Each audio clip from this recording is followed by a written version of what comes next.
In 2 Corinthians 12 and verse 15, the Bible says, I will very gladly spend and be spent for your souls. This is the Apostle Paul who said this. I will very gladly spend and be spent for your souls, though the more abundantly I love you, the less I am loved. I thought about that verse strongly when I thought about what happened to Charlie Kirk.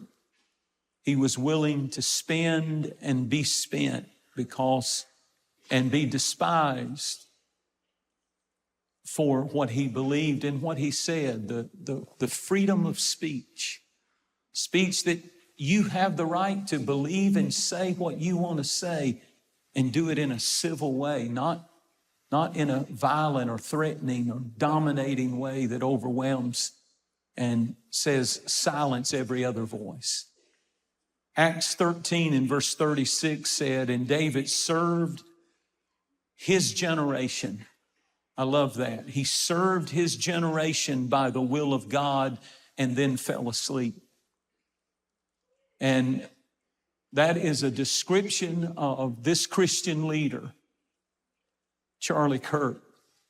He served his generation in the will of God, and instantly he died. It is appointed unto man once to die, and after death then comes the judgment. He fell asleep. It was instant. Do you know that I believe this with all of my heart? There is appointed unto man once to die, which means when it's your time to die, you're going to die. It could have been cancer. It could have been a car wreck. It could have been a lot of things, but this was his time to die. We serve a God who is sovereign over all, even the doings of evil people.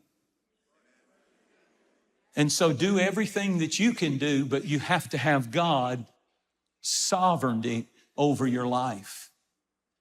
And he served his generation in the will of God. Do you know that every one of you and every one of us is supposed to serve our own generation?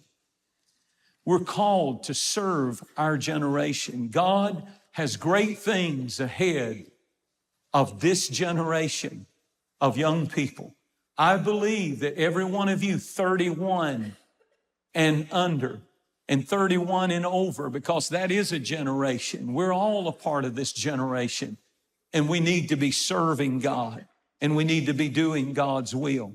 Well, before you leave, be sure to hit that like and subscribe button. Also, we would love to hear how the Lord is moving and touching your heart right now. So be sure to comment below and then share this video with someone you feel needs it just as much as you did.